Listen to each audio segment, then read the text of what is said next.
नमस्कार दोस्तों, OCA network में आपका स्वागत है। मैं हूं ओमकार चौधरी। कर्नल अजय रैना जी जुड़ गए हैं। बहुत स्वागत है, बहुत अभिनंदन है। नमस्कार। धन्यवाद ओमकार जी, धन्यवाद। नमस्कार आपको, दर्शकों को। अच्छा लग रहा है आपको देख के बड़े दिनों बाद। Thank you so much. जी। अजय जी, क्या कारण है सीज फायर को बढ़ाते ही जा रहे हैं? बड़ी भारी भरकम धमकियां दे रहे थे एक समय, तो हमारी तैयारी है, रीलोडेड हो चुका है सारी चीजें, मतलब, और तरह तरह का वो एक जेस्चर दिखा रहे थे कि जैसे इस बार तो पूरा तबाह करके रख देंगे, उनके बिजली घर उड़ा देंगे और उनके जितने पुल हैं, जो इंफ्रास्ट्रक्चर है वो खत्म कर देंगे, पाषाण युग में पहुंचा देंगे। क्या वजह है कि जो शर्तें अमेरिका ने ईरान के सामने रखी या ईरान ने जो रखी वो सिरे नहीं चढ़ पा रही हैं, और अमेरिका जो धमकी दे रहे थे ट्रंप साहब, उनको अमली जामा भी नहीं पहना पा रहे हैं? यानी क्या डर रहे हैं दोबारा युद्ध शुरू करने से या हमला शुरू करने से? जी ओमकार जी, एक कुछ दावे और कुछ जो फ्यूचर में होने वाले धमकियां, उनको अगर हम थोड़ा ध्यान से देखें तो एक बात तो है कि ईरान का नुकसान बढ़ा हुआ है। पाषाण युग में तो खैर अमेरिका क्या पहुंचाएगा, और ईरान जैसे देश को आप तबाह तो नहीं कर सकते। आई मीन, अगर न्यूक भी मारना शुरू करेंगे तो आपको शायद काफ़ी सारे न्यूक्स आपके हो जाएंगे, पर हाँ, बहुत ज़्यादा डैमेज हुआ है। दूसरा, जो फ्यूचर की बात करते हैं तो ट्रंप जी तो टैको के लिए फेमस हैं। वो सिर्फ, जिसका हिंदी में अनुवाद है कि भाई कभी भी टर्न अराउंड मार लेते हैं, सिर्फ बातें करते हैं और काम कुछ नहीं। ऐसा भी नहीं, काम तो किया उसने, बर्बादी तो बहुत की है। उसमें एक दो इश्यूज हैं। एक तो इनका यूएस का एक पॉलिसी है कि 60 दिन तक एक प्रेसिडेंट एक लड़ाई तो लगवा सकता है, 60 दिन के लिए। पहले तो आइडियली उसको कांग्रेस में जाके पहले लेना चाहिए, ओके, एथोराइजेशन। नहीं भी ली और इमरजेंसी में लड़ाई लग गई, इमरजेंसी पावर्स लगा के 60 दिन। तो आपने देखा होगा इसने इसको कभी वॉर बोला ही नहीं। इंटरेस्टिंगली 1999 का जो कारगिल युद्ध हुआ था जिसमें इतने सैनिक मारे गए, उसको भी हमने और पाकिस्तान ने कभी वॉर नहीं कहा, उसको कॉन्फ्लिक्ट रख के छोड़ दिया। तो ये शब्दों की हेरा फेरी है। और अगर आप ओबामा के टाइम को देखें तो उसमें क्या हुआ था कि उसने वॉर शुरू कर दी थी, फिर बीच में रोकी, जैसे ये रोकी है इसने, फिर शुरू कर दी, फिर रोकी, और बोला इस दिन फिर शुरू होगी, वहां से 60 दिन गिनेंगे। तो ये मतलब दादागिरी है बेसिकली। तो एक वो इशू है उसको।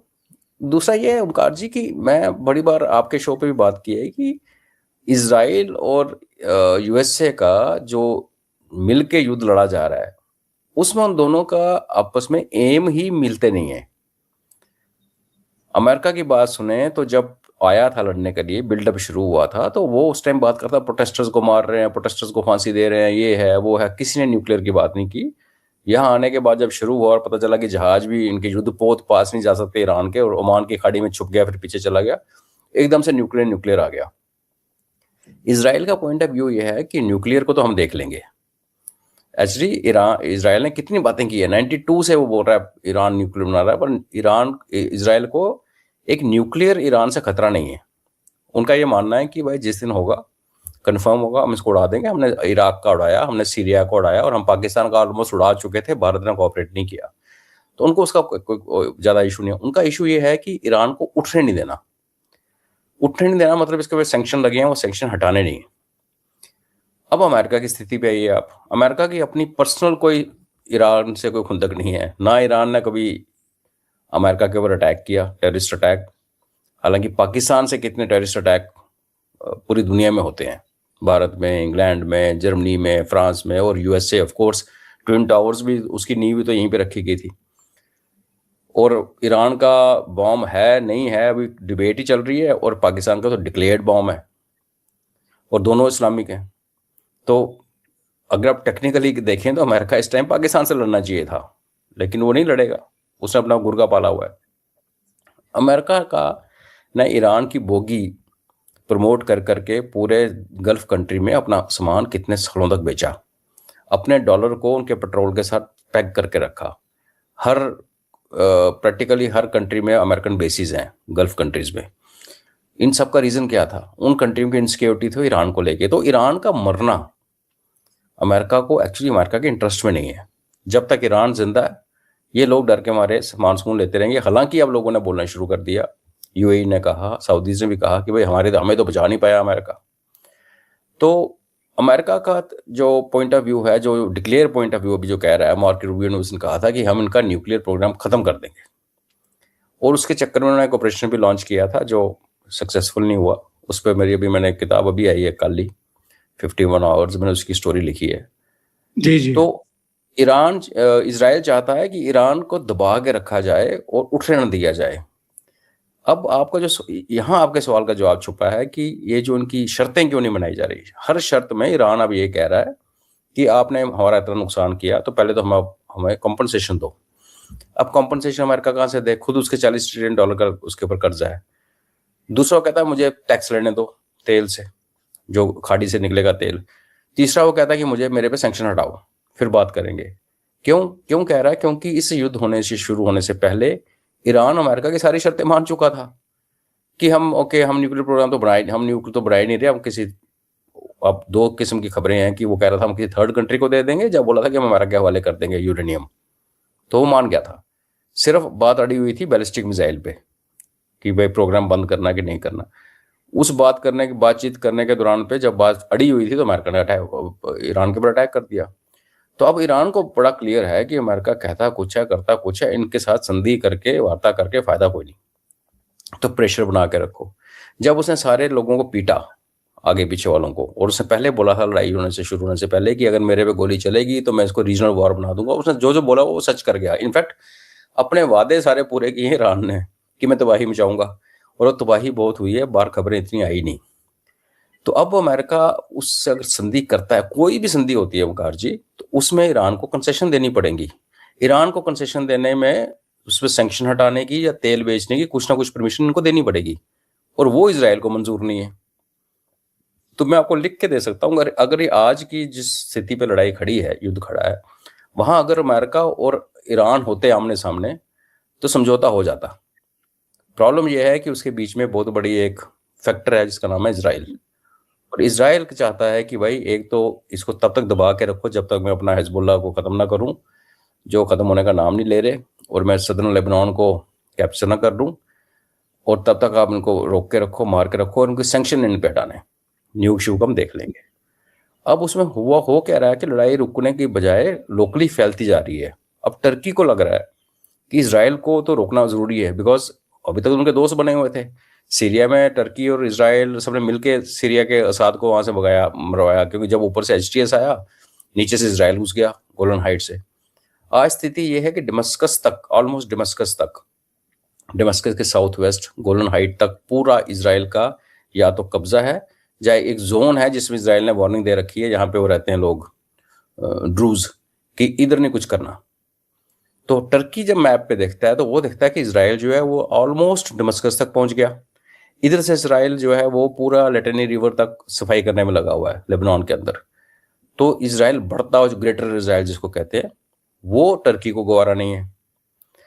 तो अब इशू है इसमें, एक और कॉम्प्लेक्सिटी ये आ रही है जो आने वाले दिनों में दिखेगी कि टर्की और इजराइल के बीच में एक कॉन्फ्लिक्ट हो सकता है, और वो होगा कहाँ पे? ना वो टर्की की ज़मीन पे होगा ना इजराइल की ज़मीन पे होगा, वो शायद लेबनान में या सीरिया में, बेसिकली लेबनान में का ज़्यादा चांस है, वहाँ पे होगा कि एक दिन आएगा कि टर्की लेबनान की मदद करने आएगा। और उसमें प्रॉब्लम क्या होगी कि टर्की भी नेटो और इजराइल अमेरिका का क्लोजेस्ट फ्रेंड, नेटो की शर्तों के अनुसार पूरे नेटो को लड़ना पड़ेगा। जब लड़ाई लगेगी तो इजराइल तो मिसाइल मारेगा टर्की की मेन लैंड के ऊपर। इसलिए अभी जैसे डिस्कशन शुरू होने से पहले आपने बात की थी जर्मनी की, तो अभी आपको नेटो से अमेरिका को अपना नाता तोड़ना पड़ेगा। कल को कल मैं कह रहा हूँ, आने वाले 6 महीने 1 साल कुछ भी लग सकता है, इस टाइम फ्रेम में हम टर्की और इजराइल के बीच में एक क्लैश देख रहे हैं। उस क्लैश में अमेरिका ने इजराइल के साथ खड़ा होना है, और अगर अमेरिका को इजराइल के साथ खड़ा होना है तो अमेरिका को नेटो के बंधन से निकलना पड़ेगा। क्योंकि अगर अमेरिका नेटो से निकल गया और टर्की के ऊपर इजराइल ने हमला किया, तो नेटो का आर्टिकल 5 लगा के जो सारे देश नेटो के जो टर्की के लिए आएंगे लड़ने के लिए, वो इजराइल का कुछ नहीं बिगाड़ सकते। क्योंकि अमेरिका के निकलने के बाद नेटो के पास क्या बचा? कुछ भी नहीं। आप उनके टैंक्स और जहाज गिन सकते हो उंगलियों पे। तो ये लड़ाई रुक नहीं रही है, ये लड़ाई कॉम्प्लेक्स होती जा रही है। और ये जो भी फलाहाला जो भी सीज फायर चल रहा है, इस पे किसी को विश्वास नहीं है। सब यही देख रहे हैं कि ट्रंप सुबह उठता है, एक बात कहता है, स्टॉक मार्केट नीचे आ जाती है, फिर उसके बंदे जो उसके क्लोज फैमिली फ्रेंड्स जो है वो उसको इन्वेस्ट करते हैं, जो भी करते हैं, फिर वो 2-3 बाद एक हिंसात्मक स्टेटमेंट देता है, फिर मार्केट क्रैश करती है, कभी मार्केट ऊपर जाती है, वो पैसे बनाने में लगा हुआ है।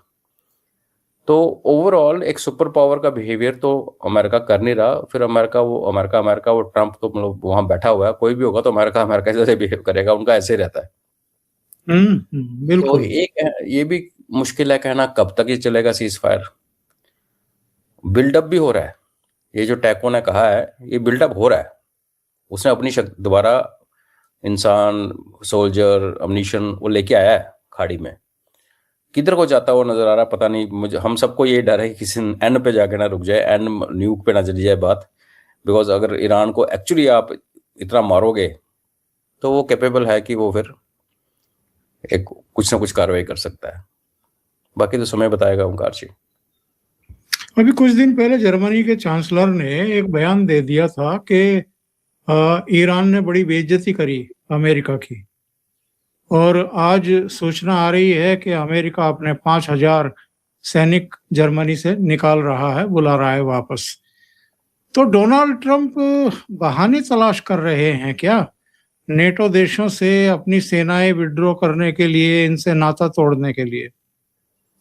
बिल्कुल ओमकार जी, आप और हम जैसे लोग हैं, हम वो देखते हैं जो हमें दिख रहा है। बंद दरवाजों के अंदर क्या बातें होती हैं, कितने सालों का प्लान बनता है, उसकी खबर हम लोगों को भी पहुंचेगी नहीं, होने के बाद मिलेगी। कोई किताब लिखेगा 10-15-20 साल के बाद। मुझे उस टाइम लगा था, और मैंने इसके बारे में कहा था, कि अलास्का में जब प्यूटिन से मिला है ट्रंप, तो इनका आपस में एक अंडरस्टैंडिंग हो गई। उस टाइम आपके शो पे मैंने ये लाइन बोली थी कि यूरोप को प्यूटिन के हवाले करके आ गया ट्रंप। सही। और मुझे लगा ये प्लान कहीं लंबा चल रहा है, और उस प्लान के मुताबिक आप देखें वही हो रहा है। ट्रंप अभी नेटो से पीछा छुड़ाने के चक्कर में है। पॉसिबली उस टाइम ये डिस्कस हुआ होगा कि एक दिन इजराइल और टर्की का क्लैश होगा, बिकॉज टर्की एक ऐसा कांटा है नेटो के उसमें चुभा हुआ, ना आप उसको छोड़ सकते हैं ना रख सकते हैं, और वो बहुत ज़्यादा बदतमीजी करता है अमेरिका के साथ। नेटो में आपको पता 2 कंट्रीज बहुत अमेरिका को आंखें दिखाती है, एक फ्रांस है और एक टर्की है। और टर्की में न्यूक्लियर प्रोग्राम चाइना इन्वेस्ट कर रहा है, रशिया बना रहा है, और वहाँ पे काफ़ी सारा इन्वेस्टमेंट चाइना ने कर रखा है। तो नेटो कंट्री जिसमें चाइना और रशियन इन्वेस्टर, तो आप समझ सकते हैं। तो मुझे लगता है ये जो प्लान कहीं बना, उसका क्या रूपरेखा बनी, उसके बाद जो दिसंबर में मीटिंग हुई नेतन्याहू की इसके रांच पे फ्लोरिडा में ट्रंप की 27 दिसंबर को, उसमें क्या लंबी प्लान बनी हमें नहीं पता। हमें सिर्फ ये दिख रहा है जो उसका जो रोल आउट होता है कि हाँ जी ईरान पे अटैक हो गया, हाँ जी हिजबुल्लाह के साथ फसाद हो गया।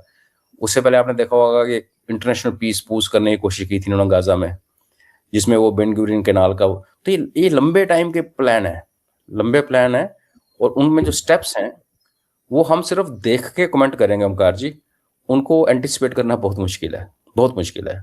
तो ये कहाँ गेम रुकेगी? तो जर्मनी के साथ जो हुआ, ये अगर उसी कॉन्टेक्स्ट में अगर आप देखेंगे तो पीछा छुड़ा रहा है।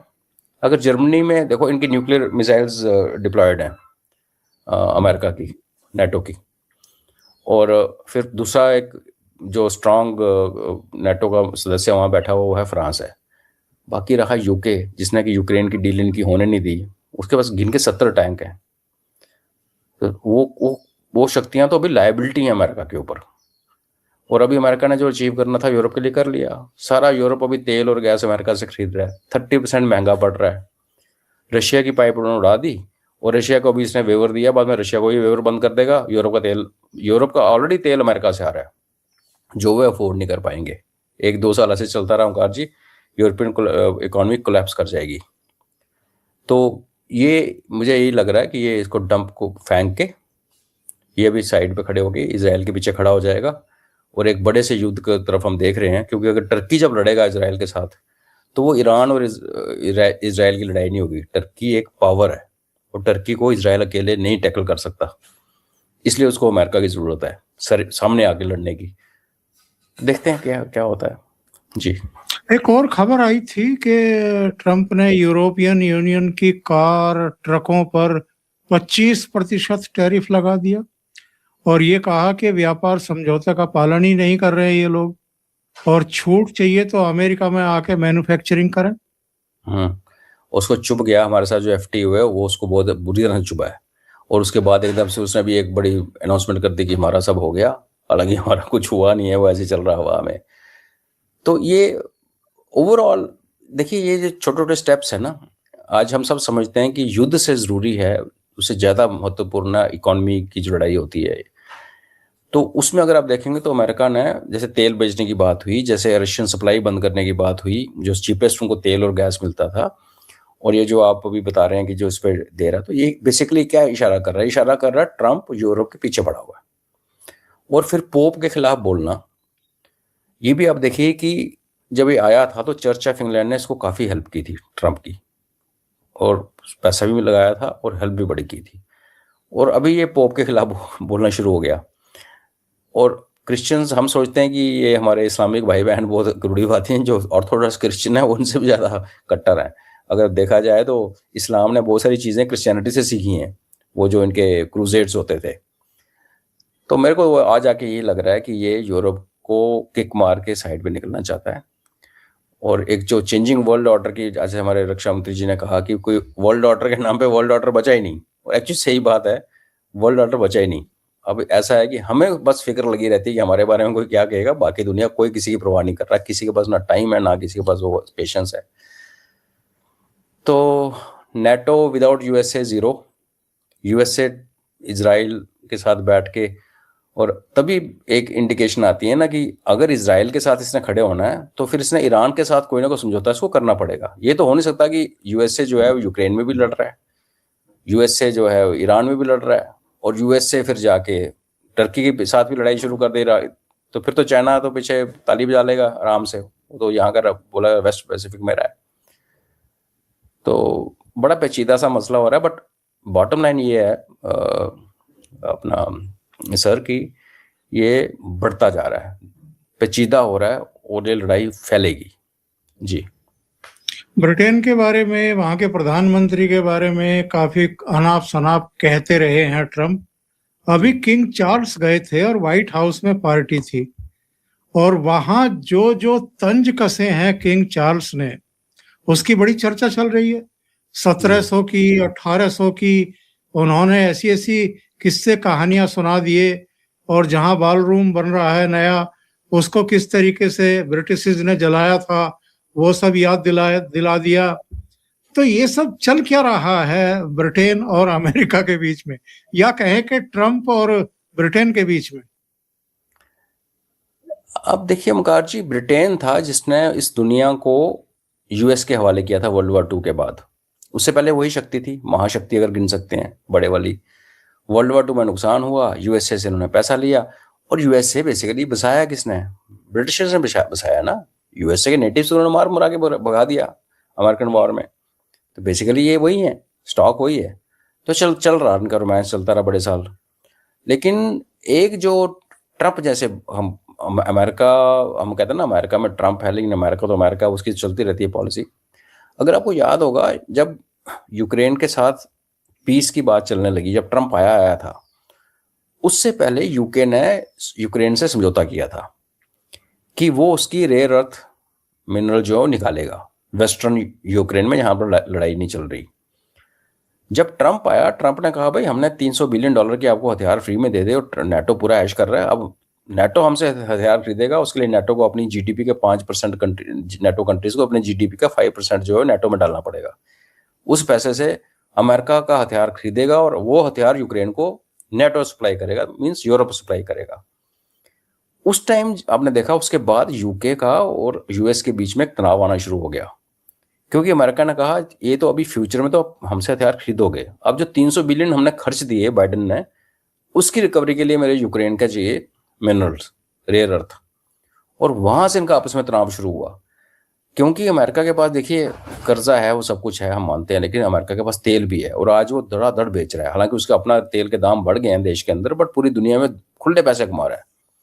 10 मिलियन बैरल रोज निकालना, और आज 126 मिलियन डॉलर पे था तेल। तो आप इमेजिन कीजिए कितना पैसा कमाया जा रहा है। लेकिन सही। यूके के पास कुछ भी नहीं है। उन्होंने सोचा था कि हम एक ये करके रेयर अर्थ का करके थोड़ा सा रिकवरी एक करेंगे। यूके की इकॉनमी का बुरा हाल है।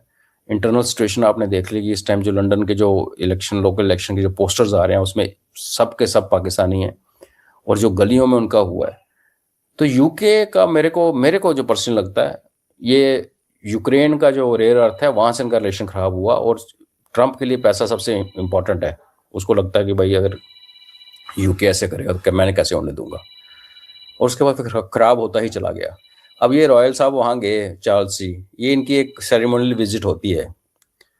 उनका वहाँ पे जाना हम उसको ऐसे रीड नहीं कर सकते कि जैसे प्यूटिन साहब का भारत आना या ट्रंप का भारत आना एक दोस्ती है उसके लिए, वो नहीं है। ये मोर ऑफ रिचुअल।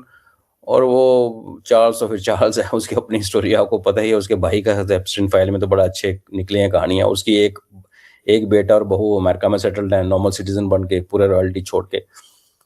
तो ये डिक्लाइन जब बड़ी पावर्स की आती है ओंकार जी, तो ये वाली चीज़ें दुनिया को देखने में नजर आती हैं। पहले भी कॉन्फ्लिक्ट रहे हैं दुनिया में, यूएसए यूके में हर चीज़ बनी ऐसा तो नहीं था, लेकिन पर्दे के पीछे होता रहा, बातें होती रही, हमें पता भी नहीं चलता रहा। अभी सब कुछ सामने आ गया। उसमें ट्रंप का बहुत बड़ी कंट्रीब्यूशन है। तो लग ये रहा कि डिक्लाइन पे जा रहा है रिलेशनशिप बुरी तरह से। जी, वापस अगर ईरान पे लौटे हैं तो एक वो पुराना शेर है, ना खुदा ही मिला ना विसाले सनम। अमेरिका की वैसी ही हालत हो गई है क्या? काफी लोग कहते हैं अमेरिका फंस गया, और ये लग रहा है। देखिए, अब फंस गया नहीं फंस गया, वो कभी बैठ के जब रिपोर्ट्स देखिए, हमारे पास जो खबरें आ रही हैं सारी वेस्टर्न मीडिया से आती हैं, और वेस्टर्न मीडिया कह रहा है हमने 23,000 सॉर्टेज कर दी, हमने ईरान का ये उड़ा दिया, ईरान का वो उड़ा दिया। ईरान के से जब उनके जो लोग जो इंटरनेशनल न्यूज चैनल्स को इंटरव्यू देते हैं, इसका मतलब ईरान में इंटरनेट चल रहा है। जितनी मर्जी उन्होंने कहानियां सुना दी। वो एक प्रोफेसर इनके मरांडी हैं, वो रोज ही यूएसए के किसी ना किसी ऑब्जर्वर पे यूट्यूब पे आए होते हैं। उन्होंने अपना यूट्यूब चैनल भी चला रखा है। तो किसी की युद्ध का फैसला विजय या हार का तब होता है ओमकार जी, आपने मेरे पे अटैक किया, आप एक ऑब्जेक्टिव लेके आए कि आपने मेरे को बर्बाद करना है। मैं अपने आप को डिफेंड कर रहा हूँ, मेरी कोई औकात ही नहीं आपके सामने, आप बहुत बड़े हो, मैं बिल्कुल ही गया गुजरा वो हूँ, लेकिन मेरा ऑब्जेक्टिव क्या है? सर्वाइव करना। जब युद्ध समाप्त होता है, चाहे वो 2 महीने में हो कि 2 साल में हो, उसके बाद अगर मैं जिंदा हूं, मैं सर्वाइव कर गया, तो मैं तो जीत गया। आप जो ऑब्जेक्टिव लेके आए थे मेरे को बर्बाद करने के, आप नहीं कर पाए। चाहे आपने मेरी 80% एसेट्स तबाह कर दी, मेरी इकॉनमी तबाह कर दी, मेरे पर प्रतिबंध लगा दिए, लेकिन सच हिस्ट्री ये बोलेगी कि आप मेरे को मारने आए और मेरी जान नहीं आप निकाल पाए। तो मैं विजेता हूं उस कॉन्टेक्स्ट में, और आपका ऑब्जेक्टिव पूरा नहीं हुआ। 65 का जो युद्ध हुआ था भारत और पाकिस्तान का, आज तक डिबेट होती है मिलिट्री, आप वो जो मीडिया पे होता है वो अब छोड़ दीजिए, अंदर हमारे डिबेट होती है कि वो किसकी जीत थी। 65 की युद्ध पाकिस्तान जीता था कि हम जीते थे, बिकॉज 65 में पाकिस्तान अंदर आ गया था, छम वगैरह के इलाका उसने लिया, और हम फिर लाहौर में घुसे, फिर हमने वो इलाका छोड़ दिया, और वो हाजीबीर सारा ड्रामा हुआ। तो उसका नेट रिजल्ट ये निकलता है कि 65 का युद्ध शुरू किसने किया? जी, पाकिस्तान ने। इरादा क्या था, ऑब्जेक्टिव क्या था? JNK को कैप्चर करना। क्या वो कैप्चर कर पाया? नहीं। That's it. इसलिए पाकिस्तान वो युद्ध जीता नहीं। अगर वो युद्ध जीता नहीं, दूसरी पार्टी जीत गई। तो इसी तरीके से अमेरिका फंस गया है, काफी लोग मानते हैं। कई लोग ये भी कहते हैं कि इतनी बड़ी पावर है, इतनी बड़ी महाशक्ति है, डजंट मैटर। 25% उसका पूरा लॉन्ग रेंज आर्सेनल जो PGMs हैं, प्रिसीजन गाइडेड म्यूनिशन, खत्म हो गए हैं। एक उसके क्रूज मिसाइल्स बहुत सारी खत्म हो गई हैं, 30%, जो कि लोग चाइना के एंगल में देखते हैं कि उनके चाइना खुश हो रहा है कि ठीक है उतनी मिसाइल्स कम हो रही है, मेरी सरदर्दी खत्म हो रही है। वो एक तरीका देखने का। दूसरे कहते हैं भाई 70% तो अभी भी है, और उसके बाद न्यूक्स भी तो हैं। तो ये डिबेट तो चलती रहेगी, but at the face of it, अगर अमेरिका वहां बैठा हुआ है 2 महीने के बाद धमका रहा है, ये कर रहा है, वो कर रहा है, इसका मतलब अमेरिका का अपने ऑब्जेक्टिव पूरे नहीं हुए, इजराइल के ऑब्जेक्टिव पूरे नहीं हुए, और ईरान कहता हम तो चौक में खड़े हैं, जो करना कर लो। तो उसको हम कैसे डिफाइन करें, किसकी जीत बोलें, कहना मुश्किल है। फंस चुका है। आपका वो जो शेर है वो बिल्कुल लागू है। जी। अभी तो यही पता नहीं कि अमेरिका का ऑब्जेक्टिव क्या है। ये बदलते वो रहते चेंज हैं। बदलते रहते हैं। ये तो मार्क रूबियो ने उसने 4 ऑब्जेक्टिव बोल ही दिए थे, बैलिस्टिक मिसाइल, न्यूक्लियर, ये वो, रिजीम चेंज नजर नहीं आ रहा जी। अजय जी, बहुत बहुत धन्यवाद इतना समय निकालने के लिए, बहुत महत्वपूर्ण मुद्दों पर चर्चा करने के लिए। Thank you so much. नमस्कार। धन्यवाद जी, नमस्कार, जय हिंद। जय हिंद।